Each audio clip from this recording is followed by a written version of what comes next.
Okay, well, we are live. It's back. We have audio, guys. This is going to be an audio podcast, I I'm gonna think. try to make something work here. Okay. Please keep going. Okay, so I was mentioning, I'm not sure where it got cut off, but I've been observing my daughter's progressions in their schooling, and one of my daughters in particular has been facing. She's a very social kid, and she's got a few pretty close friends at school that have basically they're all starting to grow into that preteen stage. Hormones are kicking, and they're starting to show interest in boys. Boys are showing interest in them. Popularity is becoming like an actual thing, whereas before it was just let's all go to school and be friends, and now it's more like who's the best out of all of us, and there's competition and stuff like that happening. And so what's interesting though is that my daughter has made some pretty solid decisions to separate herself from that personally, and honestly, as a father, that's been quite impressive. At fifth grade, I was definitely not doing that. I was definitely vying for the attention of people and girls and the whole bit. And so fifth grade was definitely quite a bit different experience for me than it is seeming to be for my kids, or at least my first two kids. And one of the things I realized, though, in thinking about this topic of human worth, is the fact that these friends of hers are associating their own value with what boys think or with what friends think. And I was thinking about how that will begin to progress into their teenage years and then to the young adulthood and ultimately into their lives, and it'll just play out if they don't make some kind of change or have some kind of revelation in life. And I thought about how common it is for people to do that in general, to associate their own value with what other people see them as or say they are. And hopefully that idea is kind of making sense. I'm just kind of leading into why I chose this topic, because there's a scripture that Jesus he's preaching a sermon, and so this concept it's addressed biblically. Jesus says he's talking about prayer, he talks about fasting, and he also talks about like giving to the poor or charitable giving. And he says, don't do these things like the hypocrites do to be seen by others. He says they pray standing in the synagogues. They look disheveled when they're fasting. They give in front of people so that people can see their gifts. And Jesus says something really interesting. He says, truly I tell you, they have received their full reward. And that word reward is kind of interesting because it literally means payment for services. It's like the idea of them having, rendered their best or what they offered to the world, and then the world rewarding them with, praise or approval or appreciation, whatever. And Jesus is actually saying that they are getting what they're worth. They've made themselves worth the praises of people or the approval of people. And so I was just processing all these different ideas and working this into a thought, because Jesus says something else a few chapters later. He says, do not be afraid of those who will kill the body, but cannot kill the soul. Instead, fear the one who can destroy both soul and body in hell.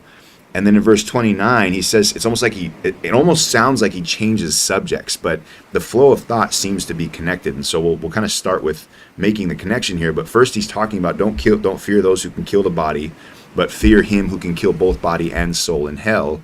And then in verse 29, he says, are not two sparrows sold for a penny? Yet not one of them will fall to the ground apart from the will of your Father. And even the very hairs of your head are all numbered. So do not be afraid. You are worth more than many sparrows.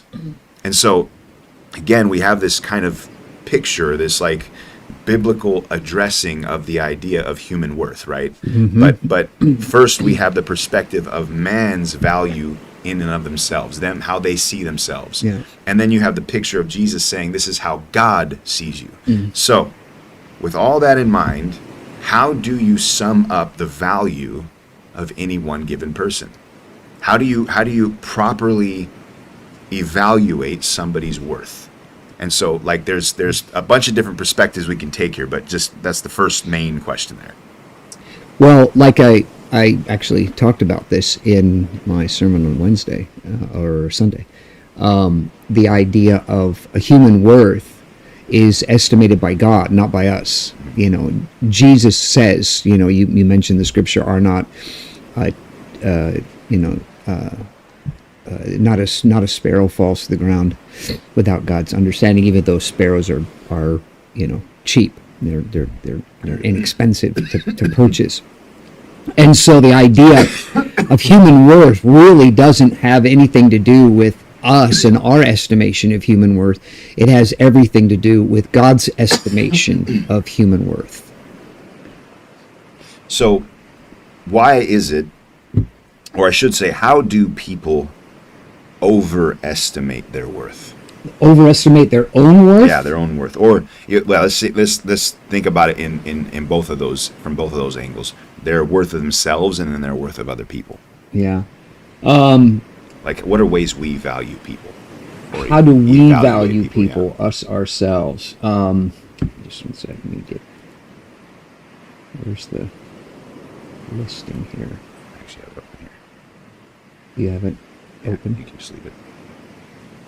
Well, you'll need to. I have it all here. Yeah, to be able to see the. Yeah, I got it. That's all. Sorry for the long problem here, and I'm glad you're all hanging in there. And so, anyway, give me the question again. Sorry. Yeah, so just thinking about, like, how we associate value. And so, as human beings, how do we value? Well, we value basically by how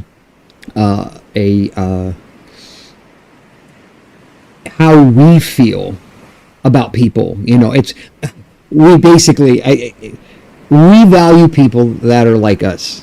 We just need to be honest about this. This is really the issue: is we value other people when the more they're like us, the more we like them.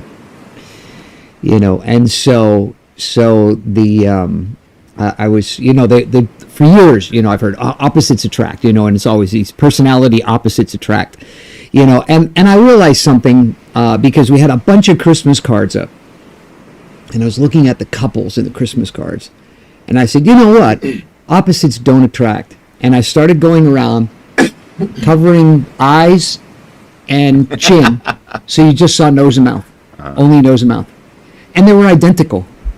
The husband and wife had the same nose and mouth.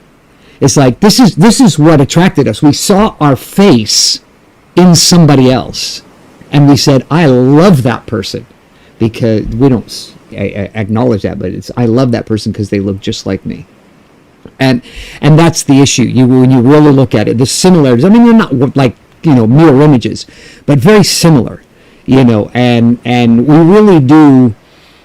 We do decide who we like based on how many of their attributes are things that we like in other people, and that's how we estimate it. So it's all down to our own personal decision as to who is valuable, you know. And if somebody says something or does something in ways that we don't like, then we knock them down in the value system. You're actually distorting a little bit, actually quite a little bit in the mic there. I don't know if that's a quick fix. Yes, it is. Give me a second here. Let's go down to 15.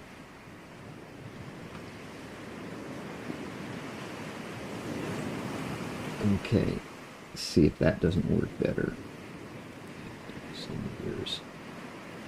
Trying to get the volume level to be high. Are you just looking at that, or are you? No, I'm listening. Okay. Yeah. Oops. Okay, there we go. So that should be better in a few seconds. Yeah, I'll wait for you to say that. How are some ways that we overestimate our worth to God? Like, you think about like believers, non-believers alike. Like, when we think about ourselves, it's interesting how many people I talk to that you know, Christianity or the belief in God is not necessarily foreign to them. It's just they don't.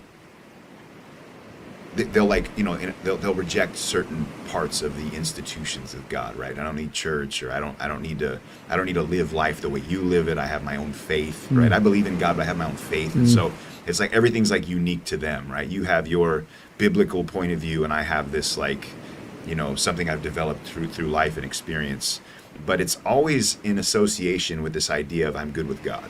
Like I'm good. Like where I'm at, I'm good, right? We hear that a lot, right? But it's the same concept. I'm good with God because I'm good with me, and God's probably like me. But what is the criteria people work with on that? Well, see, this is the thing is that it's whatever we make up. There's no basis. There's no intellectual reason why we like certain things and why we dislike certain things. There's no intellectual reasoning behind it.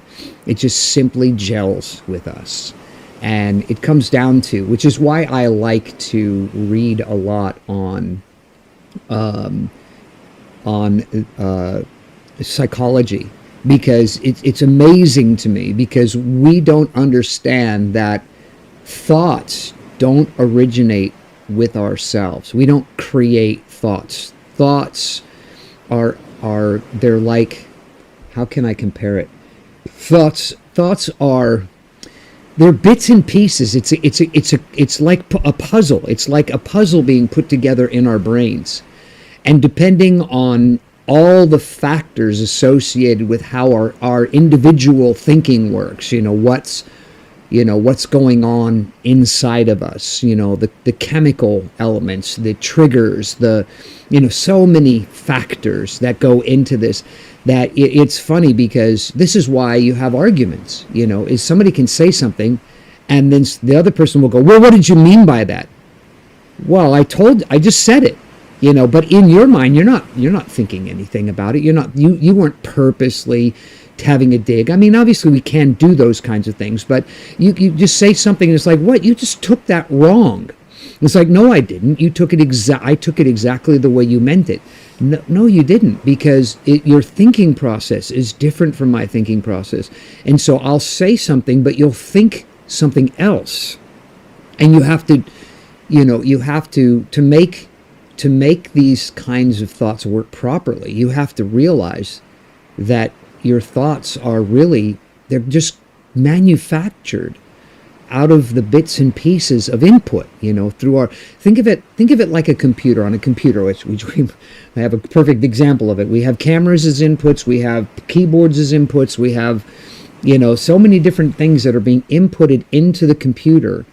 And the computer has to process all this information, and it keeps crashing because it can't figure it out. And I think I know why this is, because that intro video that I do with that little thing, that bumping thing, I think is what's causing the trouble.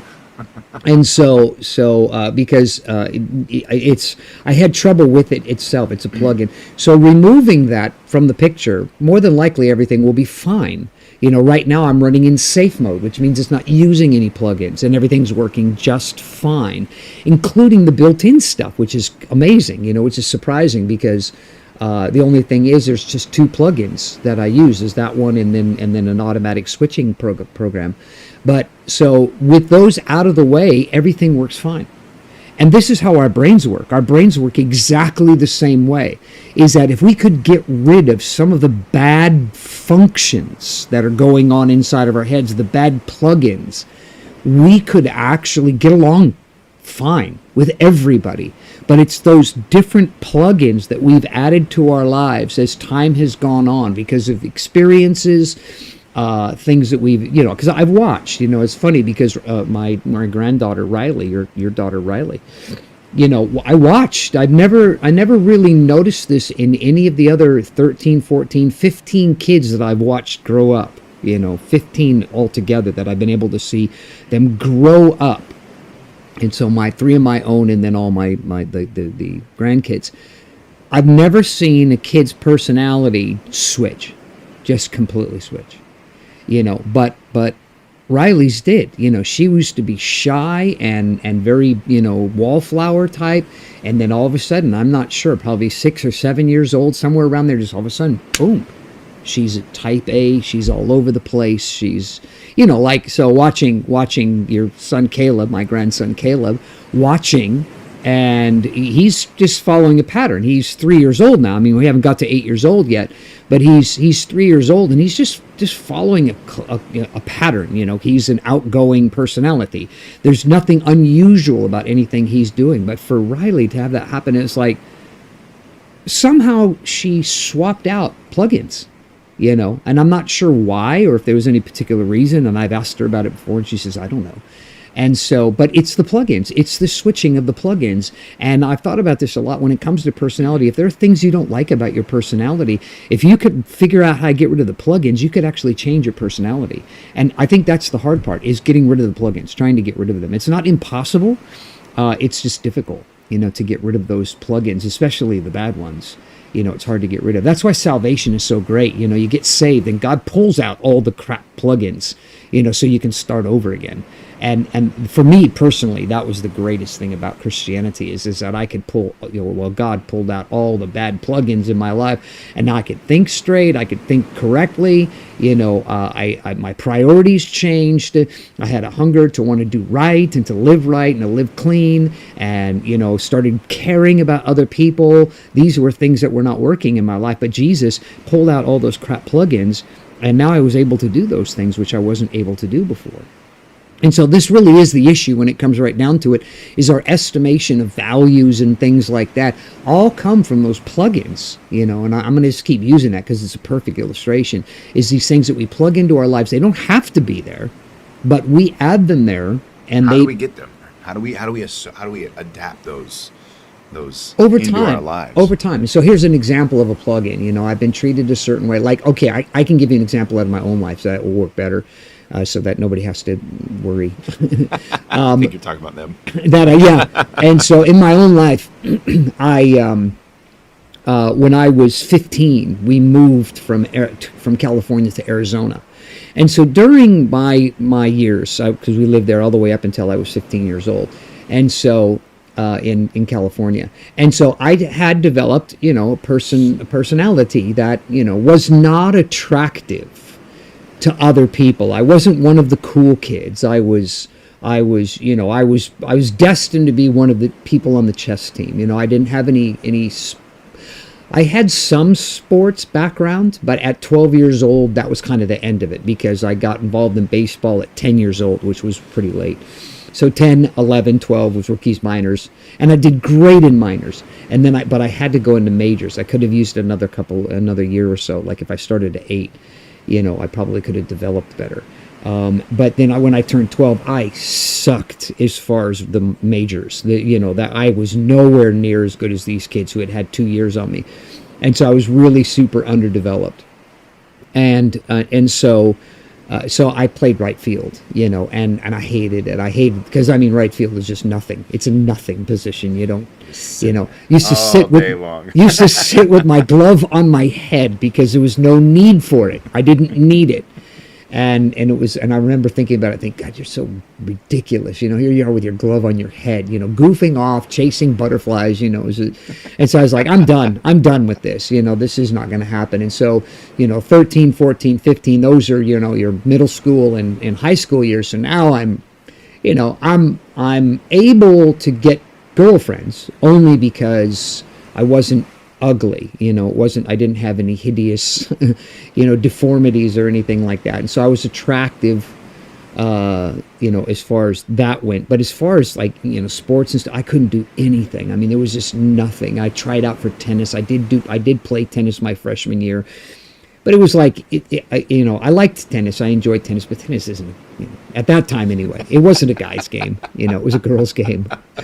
No, and I was still thinking it. You said tennis immediately. I was like, really? Tennis? Yeah, sissy game. Don't get me wrong. Some of these tennis that was before cool, Chris McEnroe and all these. They changed the game for sure. And so those you guys tried out for the tennis deal. Like tryouts, really? Wow. Okay. Well, I didn't. It wasn't really a tryout. I just signed up. I thought you paid for lessons. You're in. Oh no, I didn't pay for lessons or anything.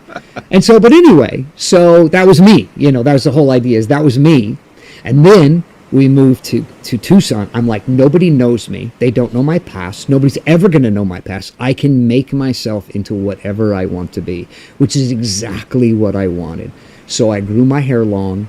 And at that time, the cool kids were always combing their hair and flipping it in the middle and stuff like that. And so that was what I started doing. I had the comb, I had the cool, hair parted in the middle, the rebel look. And, and I changed the kind of clothes that I wore, and I started being more obnoxious.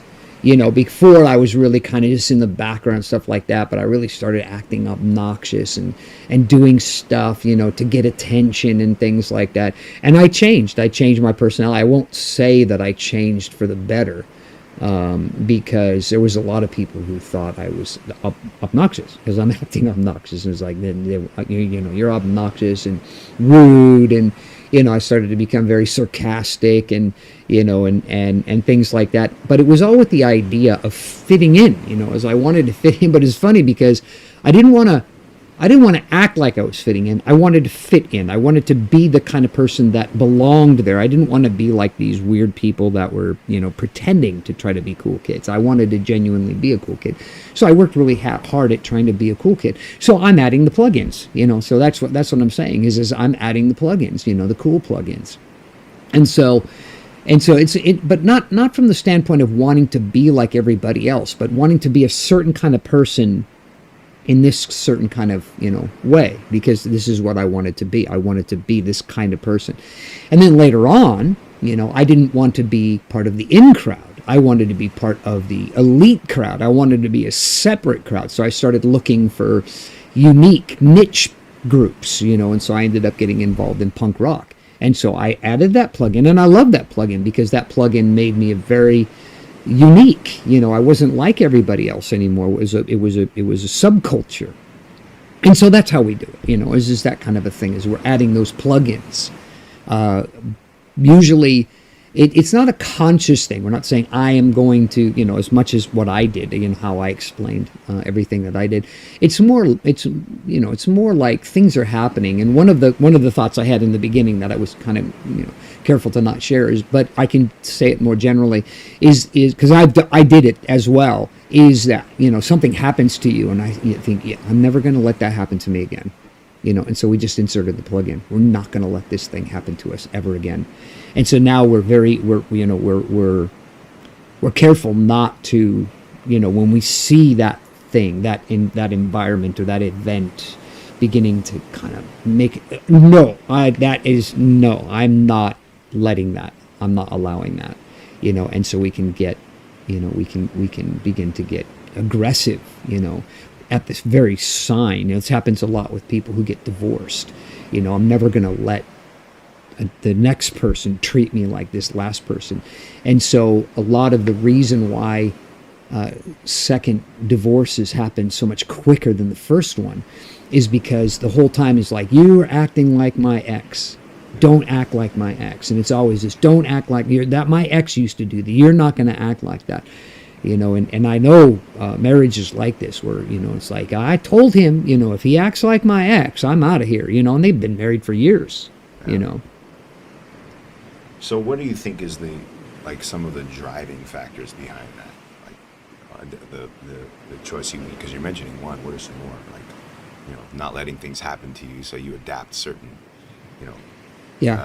defaults. Well, there's a lot of things. You have an experience, like what I was saying, you have an experience, it's a pleasant experience, and you want to adopt that into your life. It's like, I was, nobody would have ever when I came to the Bay Area in 2008, nobody would have ever mistaken me for a gym rat.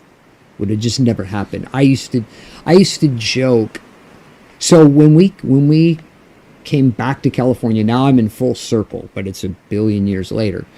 And my first thought was, I want an In-N-Out burger, because I had this thought in my mind, and I think In-N-Out's lying, but I can't prove it because I can't go back there. But what I remember about In-N-Out hamburgers was they were very greasy. I remember the grease dripping off of the, and they say, oh, we were never like that. We've always had like 100% or 90% lean beef and fresh vegetables, and that's always been our claim to fame. So like, I'm like, I don't think so, but maybe, okay. But anyway, because I was only, 10, 12 years old at the time. And so I wanted one of those juicy hamburgers, and they were clean. It was like, this is horrible. And so I discovered, what do you call it? Giant hamburgers. Nations. I discovered Nations. Like, yes, this is what I'm after. This drippy, greasy, messy, cheese, melty, greasy, that's what I remember. And I remember joking about the idea of how I wanted to, people who don't eat this are going to die young, because this is what keeps you going. It's like having an old car and you use paraffin-based oil. That's what I used to joke about, is you're using paraffin-based oil, because your car's leaking oil like crazy. So you use paraffin-based oil, and what happens is the paraffin is like wax, and so it gets to all the leak places, and it hits the air and cools off, and so it creates like a plug. So you have this oil that's turning to wax and plugging all the things and keeping it going. So you get another 20, 30,000 miles out of the engine, because it's not leaking oil anymore. and so that was my big joke. And then I had Bell's palsy, and I just started thinking about it. It triggered me to think about health. Bell's palsy is not a response to health. It's where half your face is like gone. You have no control over it, and it's a freaky thing, because it feels like you're having a stroke. But I remember just thinking, you're 50 something years old here, 51, 52 years old, and you haven't worked out, since high school. You really should, get yourself back together. And so I started doing different types of workouts and things like that, and struggling up and down, and I wasn't getting anywhere. And then a friend of mine had turned me on to P90X, and I started doing P90X and absolutely fell in love with it. And so ever since then, I've been a great fan of P90X, and for many years, I was kind of backwards and forwards with it. But this last probably, 4 or 5 months, I've been just doing it regularly, and I've gone beyond what I did 10 years ago. And it's like, I'm looking forward to just spending the rest of my life doing this. I'm finally at a place, my heart, my health, my lung capacity, everything's going up. And it's like, it's improving. And it was like, I just needed to stick it out for 4 or 5 months. And now I'm reaping all the benefits of it. I've got past the pain part, like what I said in my sermon on Sunday. If you can get past the pain, then the pleasure that comes is amazing. And so I got past all of that. And so these are just, I'm just showing you different ways that these things get plugged into our lives. And so now I'm not technically a gym rat, I'm a garage rat, because I work out in my own garage.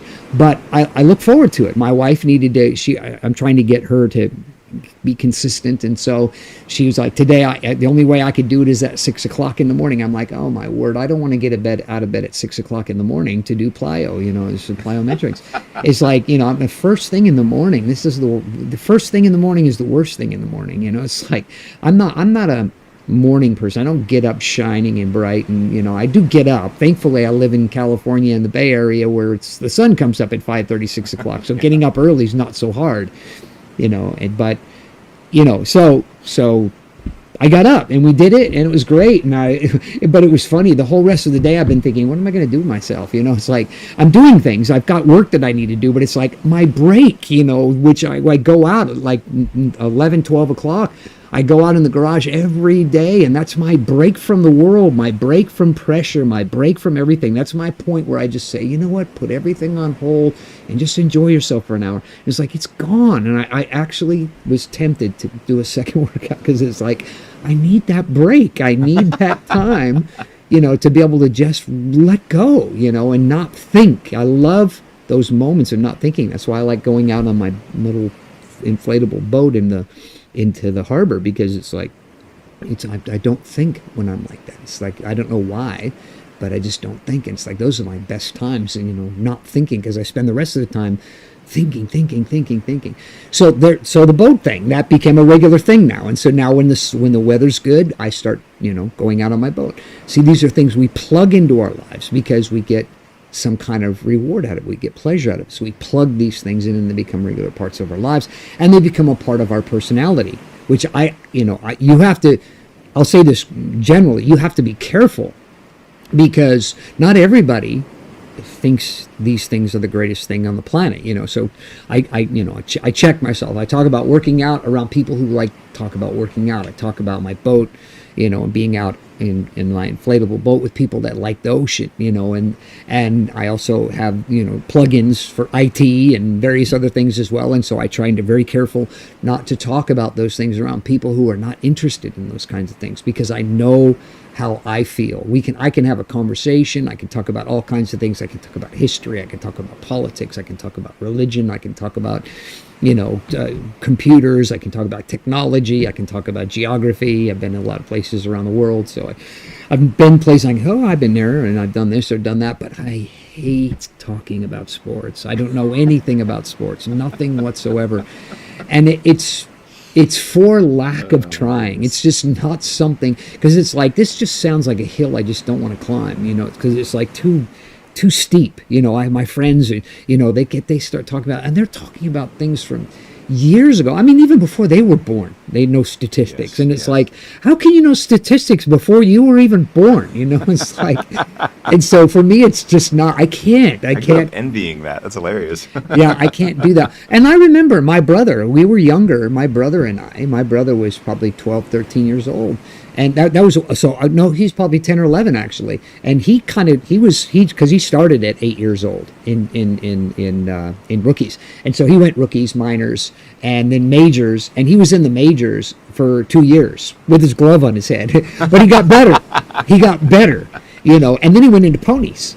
And then he was good. And so ever since then, he's been into sports. He loves to play golf. He was for a while. I don't know if he still is. He was continuing to play, baseball, from ponies. He didn't go into, it wasn't a thing where he was going to go into to as a professional, but he played in leagues, the regular sort of, layman's league type things. But so I remember, he put that plug-in in, but it was not something, we went in just separate directions with that. I went towards the IT way.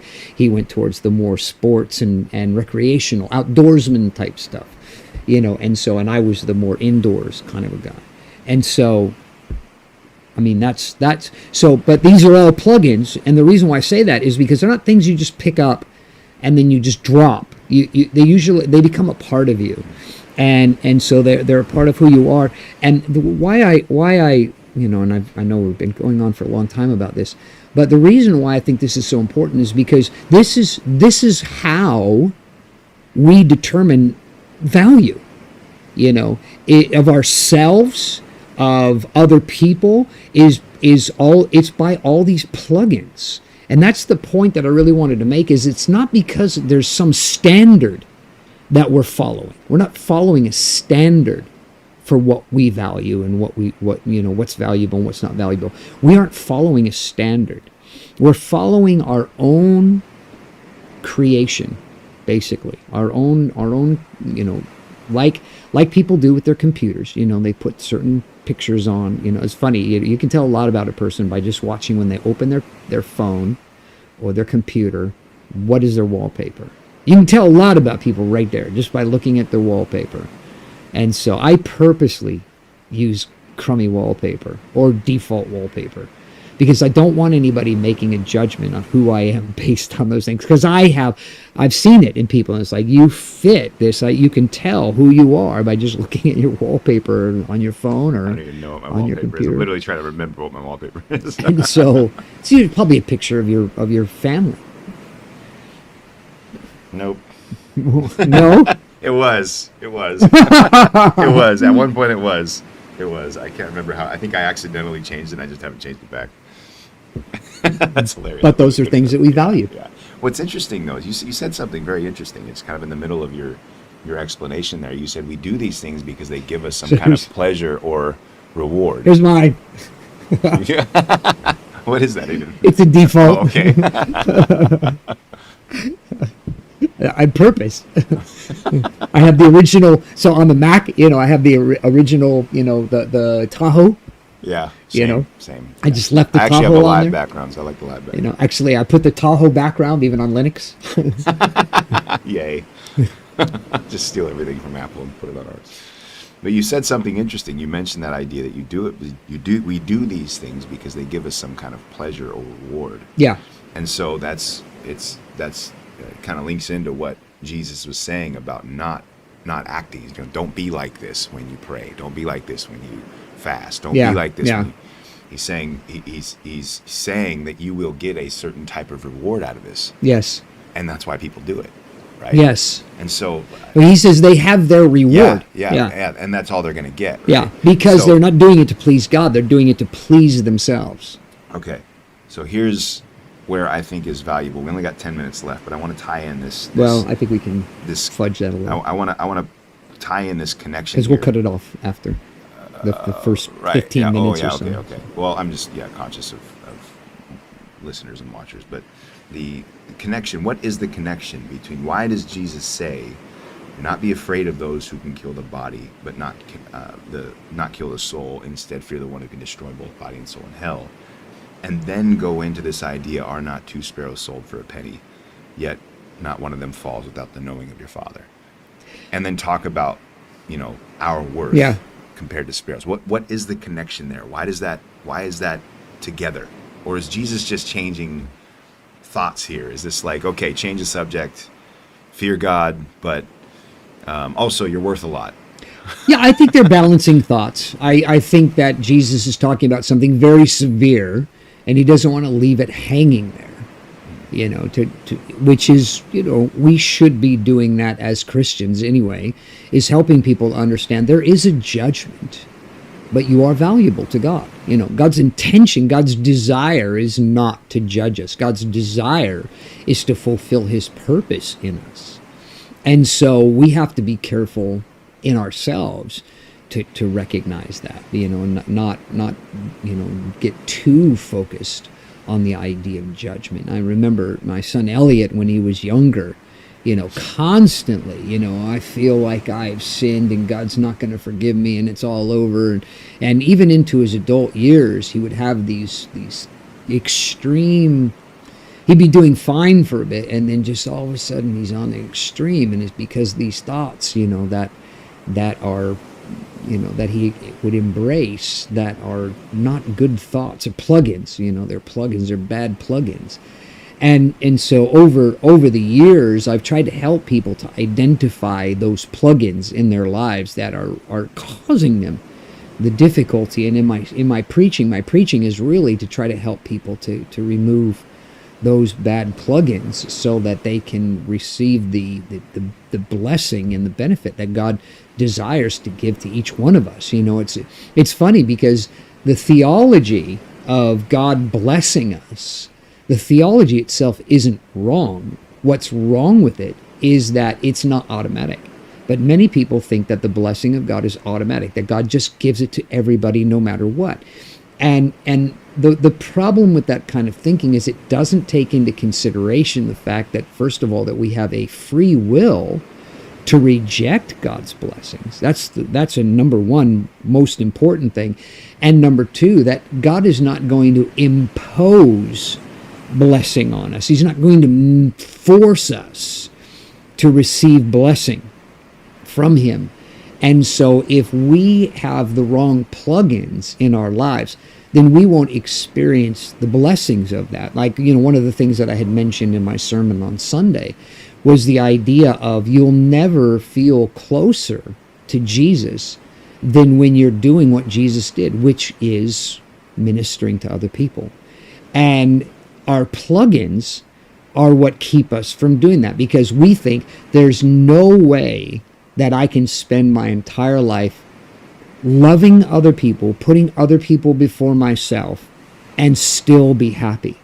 And the answer, the response to that question is so long as those plugins are in your life, you are correct. Like what happened in the beginning of the live stream, you will crash again and again and again, because those plugins will keep you from experiencing the blessing of those things. because you don't want to sacrifice your time. You don't want to sacrifice your money. You don't want to sacrifice your life so that other people can benefit, because these plugins that you have in connected to yourself tell you, if I don't get what I need, then I'm not going to be happy. And so many people who call themselves Christians are selfish, self-centered people who are wondering, why isn't God helping me? Why is God not blessing me? Why I'm doing this, I'm doing that, I'm doing the other thing. Why isn't God responding? And that's the reason why. It's not that God's not responding. It's that they cannot receive. They're not they don't have the mental ability to be able to receive what God is trying to give to them.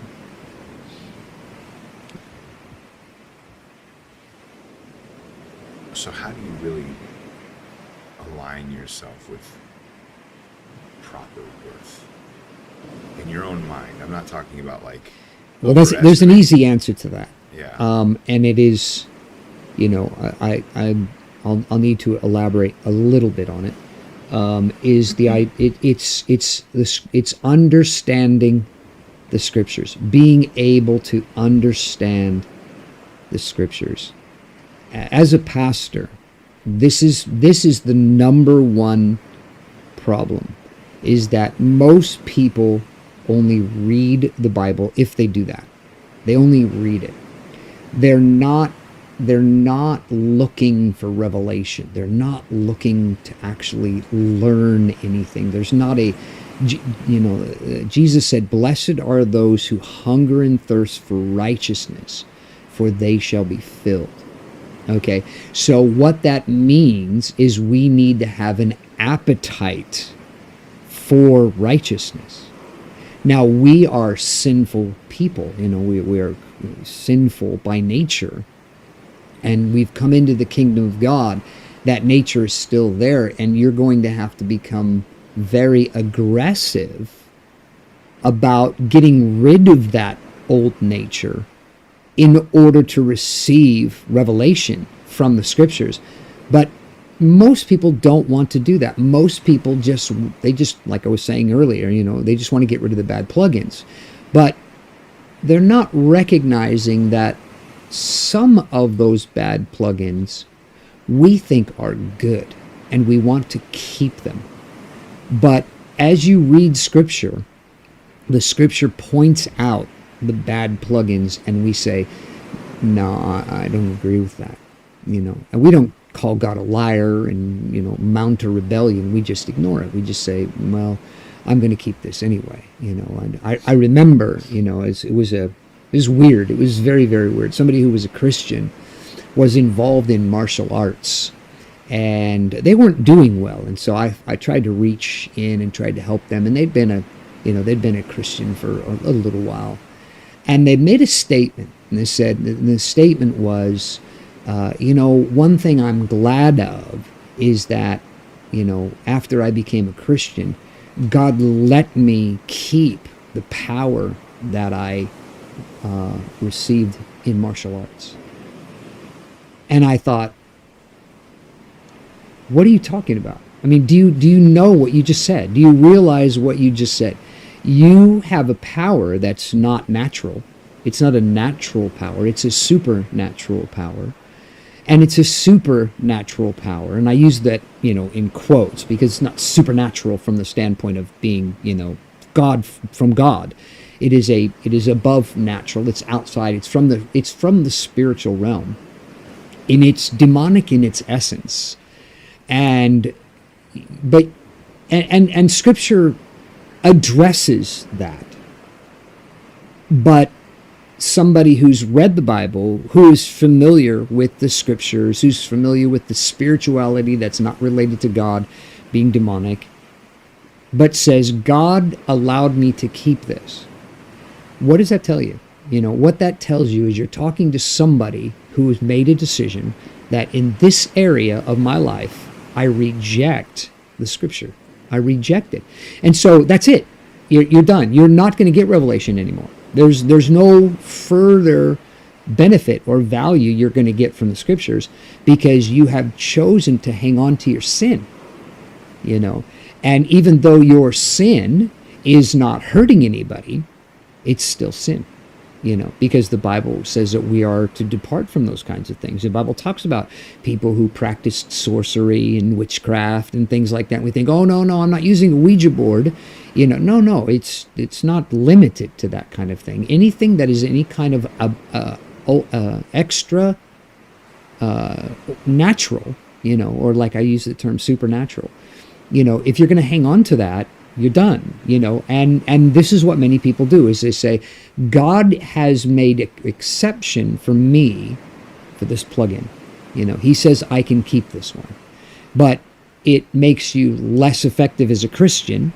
It makes you incapable of revelation, and it causes you to become distant from God. And then here you are. Why isn't God getting closer? Well, I pray about these things and they're not happening, and things aren't changing, and I'm not experiencing these supposed benefits from Christianity. Well, that's why. That's why. Because we're opting for keeping these plugins because we have the ability to make choice.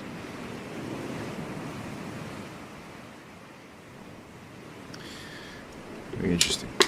So I have we'll just kind of pitch this in here. But how does God see man's value?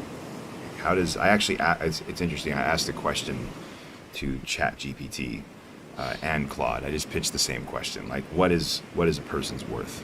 And it gave me, like, it's funny because they both gave me almost identical answers, slightly different wording, nuances here and there, but they went into like how governments and companies place values on earnings and statistical value based on, like, you know, productivity and stuff like that. Then they talked about legally there are basically it's called like so damage, damages, and then religiously there are religious theological. And then I asked, like, okay, just forget all that. If I was asking you, this is exactly how I asked the question. If I was asking you as an entity with the ability to process information and think, how would you answer? What is one person's life worth to you? And both of them gave me, again, very similar answers. But ChatGPT prefaced the whole thing by saying, I don't experience life. I don't fear death. I don't have loved ones. I don't have a future I can lose. So I don't have the emotional framework that humans use to assign value, which is very interesting. So let me just stop right there. Based on those things, the fear of death, having loved ones, a future to lose, and then an emotional framework that we assign value based off of. How do those things work? Like, what do you think about those motivating factors when it comes to value or criteria? Well, they're valid. They are valid because it is, you know, this is, you know, those kinds of questions to you know, artificial intelligence is, you know, it's borrowing from, you know, a general, you know, it's data source. You know, that's the basic idea. And so whatever its data it's been trained on is going to have is going to determine things. And because it's using billions, you know, now they're up into the billions of you know, pieces of data. You know, you're going to get a fairly similar result, you know, of evaluation to real life. You know, it's going to approximate, you know, like it willingly says, you know, is that it doesn't have the emotional framework and stuff like that. So it's basing these things off of, you know, data alone. But it's true, you know, it depends on the context, the worth. But so here's the factors, is that reality, and this is the thing that's probably, this is the thing that is never going to happen, although it will look like it's happening, because, you know, data can never become reality, because that's not the issue. Is not, we are not just data crunchers. You know, human beings are not data crunchers with an emotion. You know, we're more than that. We have the, you know, we don't weigh things. You know, the bottom line is because machinery will never have emotion, because we don't even know what emotion is, when it comes right down to it. We know the systems that are involved in emotion, we know the thought processes, we know things that are triggered in our brains and stuff like that. But you can have two people that respond completely different with the same hardware. Completely and utterly different, but the hardware is the same. And because this is not a thing, their thoughts are not a thing that we can, that we'll ever be able to say, this is how a thought happens. We'll be able to conceptualize how it happens, but we'll never get to the point to where we'll have all the puzzle pieces and realize, see, there's nothing to thinking. Thinking is just A, B, C, D, E, F, G. There will always be an X factor. And why, and many other factors. There'll always be missing ingredients, secret formula, when it comes to human beings. And so AI will never be a human being. That will never happen. They'll never be able to, because we're not going to discover the secret formula, because the formula is not human. It is a mystery, and which is why we have people who they believe that the mystery has always been, and then there are other people that believe that God created the mystery. But everybody understands there's a mystery, and there's always going to be a mystery. There's never not going to be a mystery. There is a third group of people. They're the dumb people, and I put it this way on purpose, and I'm being purposely facetious. Is the dumb people say, no, that's not true. It's you're wrong, and that's all there is to it. And why I say dumb people is because they're not thinking far enough down the road. They've already made up their mind about things. They've already decided to be closed-minded. They're going to just shut in, and their little existence is all they need to be able to figure out the mysteries of the universe. And so that there is that group of people, but they're the dumb people. People who are really genuinely open-minded, whether they fall on the atheist side or they fall on the believing in God side, both know that there's a mystery that will never be resolved. It'll never ever be resolved, at least on this side of eternity, And I think any intelligent person, like I said, atheist or religious, understands that there are things we don't fully understand, and that that understanding exists on the other side of life, or not at all. And so there is no life. There is a life after this, and so either way, that's the idea. So the bottom line is what I'm actually driving at here is just the idea and the understanding that because AI is never going to be there, that kind of a thing. It's the answers are correct, but it's so much more, because like I said, this idea of plugins, AI doesn't know anything about what I'm talking about when it comes to plugins, the idea of plugins, because it's not, things happen, certain circumstances have, metaphysical, I shouldn't say metaphysical, but mental and physical, emotional, spiritual, these are all concepts, that have been fed into the data source for AI, but it doesn't know what to do with it. So what's interesting though is because you based on everything we've been talking about and talking about how what motivates our estimation of a person's value, whether it's ours or somebody else, is based very much so off of these factors. Yeah. In one way or another, right? Well, they are. This is how we determine value. Right. So it's right. Correct, but it's not so simple as that. Right. Well, what's interesting though is because when I asked it that question, it said I don't have these things. Yeah. But if I were to look at what a human life represents, I would say this, which is very interesting because no person could quantify this. It actually says every person is a unique combination of memories, relationships, knowledge, potential, influence, and consciousness. Yeah. When a person dies, an entire perspective on reality disappears forever. Yes. Not just a body, not just a set of skills, an entire world seen from the vantage point that has never existed before and will never exist again. What strikes me most, processing billions of words written by humans, is how often the significance of a person extends far beyond what anyone can measure. A teacher influences a student who changes an industry. A parent shapes a child who saves lives. A stranger says something at the right moment and alters the course of another person's future.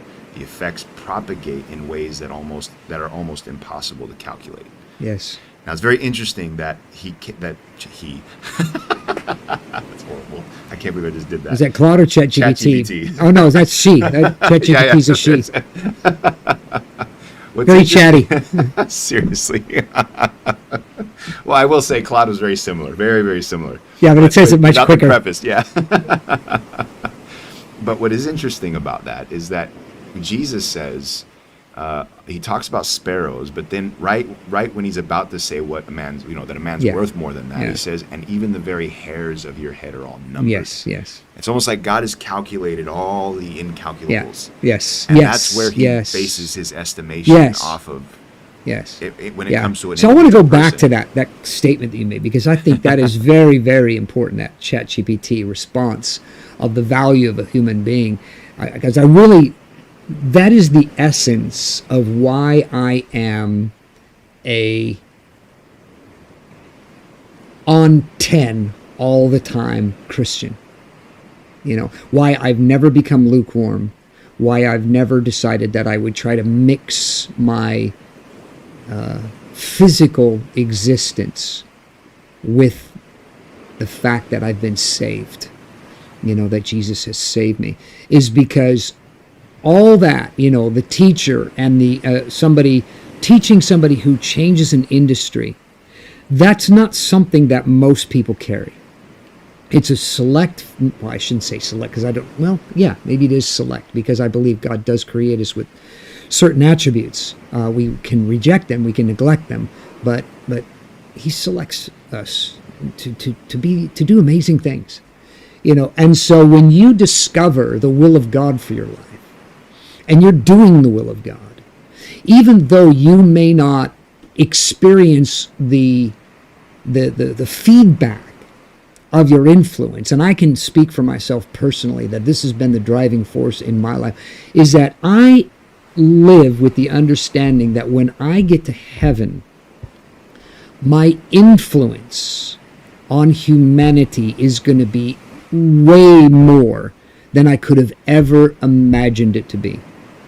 And not because I'm amazing, but because God is amazing, and because I have surrendered my life to Him, and I just keep doing what I believe He wants me to do, no matter the cost, no matter the what happens as a result, as long as I can see that I'm having some kind of influence in this life. I don't think it's magic stuff, where I'm going, wow, I didn't even know that was even important. I'm not talking about, pie in the sky type thinking.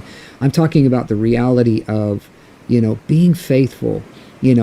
I mentioned last Saturday having a conversation with two young guys, and another lady, about Jesus. And these two young guys had never had that kind of conversation before. And they absolutely enjoyed it. And leaving that, even said later on continued, after I left at 8 o'clock, they continued talking even after I left about what we were talking about. And the guy who runs the studio was telling me, he said they didn't even watch, because it was a movie night. And he said they didn't even watch the movie. Both of them just sat over there going on for the rest of the night, talking about the same kinds of things, and talking about how much they enjoyed talking about this. And I thought, and I did that. I did that because Jesus did that in me. And I was able to throw something in there in them, and who knows where that's going to lead, And now multiply that out over 40 years and several different countries and hundreds and hundreds and hundreds of conversations like that. What that's going to mean in eternity.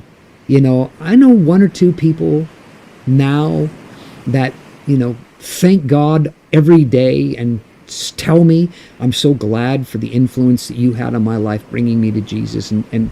But yet, I don't look at that and say, well, those two, that's amazing.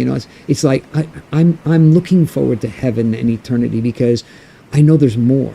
I know there are more. Because I've been all over the world. I've talked to all kinds of people, and I know that God has created us to have influence. And so that thing that ChatGPT is bringing out, even a machine coded, data sorting mechanical thing was able to see how valuable the influence of a human being is. And so it's more, so as it's talking about all these, talking about industry and or companies, how companies value people, profits and losses and, value, that kind of, but to be able to kind of, throw all that aside, and say, but statistically, because that's really what it's telling us, statistically, the information sorts out in such a way that human beings are incredible,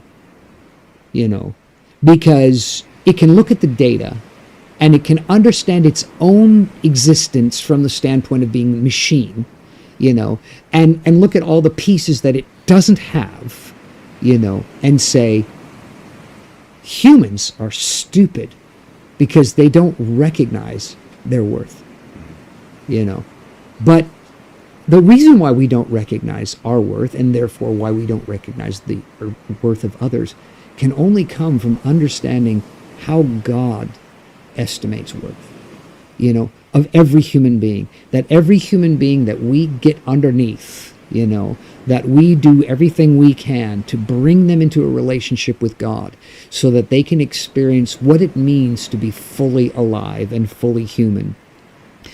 If we could grasp that, then we wouldn't be wrestling with what we're going to do with our time, what we're going to do with our money. Is everything going to go okay? Are we going to be, do we have enough to make it, for 30 more years? And those things would be so irrelevant, so utterly negligible in our lives, because we'd understand there are things that are way more important. And when I get to eternity, that's all we're going to be talking about. We're not going to be talking about the amount of money we made. We're not going to be talking about the amount of vacations we went on, or our recreation, or how many birthday parties we went to. We're just none of that's going to even be remembered. What's going to be remembered is, I remember the conversation I had with you. I remember when we talked over here. I remember this. There's going to be so much of that, of people coming up to us and thanking us for investing our lives in the purposes of God so that they could be saved. And so it really is, something that it's sad in many ways that it takes a computer to be able to tell us that. It takes a program, to be able to tell us human beings are amazing because of their experience, their influence, their point of view that nobody else has.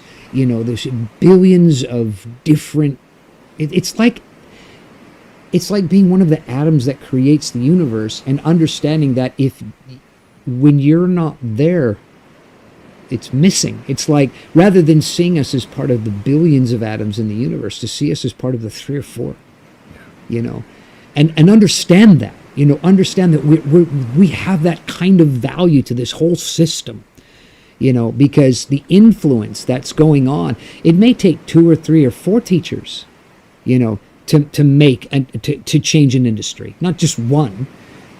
But if you only have one and you need 2 or 3 more and they don't show up, then that industry doesn't get changed. And it's the same thing. It's the same idea. People that might make it into heaven, people that might have influence, people that might change the world, by 3 or 4 or 10 examples of Christian, experience, Christian living, before they actually click and get this and then change the world. So it's that's what motivates me. That's why I am the way I am, and that's why I don't mind being in the Bay Area where people teach their kids to hate Christianity. I don't mind being here in that kind of an environment, because I know if I could just have some influence, and the influence those people have, the upper echelons of society, it's weird, because when I first got here, it's like, wow, I am surrounded by millionaires. It's not like, wow, that guy's a millionaire. It's like, wow, they're millionaires, like no big deal, And now, 18 years later, it's like I'm used to being around millionaires, and it's like, but at the same time, these people need Jesus. They need to be saved. But they travel the world, they have influence, they go to board meetings, they talk to the people that are the movers and shakers of this planet. If I could just get something inside of them about Jesus, if I could just, throw something in there that will tip the balance in their lives, when it comes to what's truly important in life, that could be integrated into what they're doing, the influence that they're having, and it might even tip the balance in other people's lives as well. So that really is, when it comes right down to it, that's the value of a human being. When it comes right down to it, our ability to have influence on others. Very cool. That's actually a very good place to stop. 8:20. Thanks for bearing with us tonight in the beginning and sticking it through the end. We will be here again next week. And then the following week after that, we'll put this up on the thumbnail. There will be no podcast that week. I'm assuming probably the week after as well. During the conference, no, we'll have a link to the conference. Yeah, okay. We'll be showing the conference video on that Tuesday, and the following Tuesday, we'll see if we can put something together, because we might be able to do something remotely. It's the kind of troubles we've been having. It's like, yeah, right. That'll probably work perfectly in Tucson. Yeah, maybe. Anyway, we will update, as time gets closer. So if you're a regular listener, pay attention to the announcements coming up, and we'll make sure that we communicate that broadly. Otherwise, thanks for joining, and hope you can join us again next week.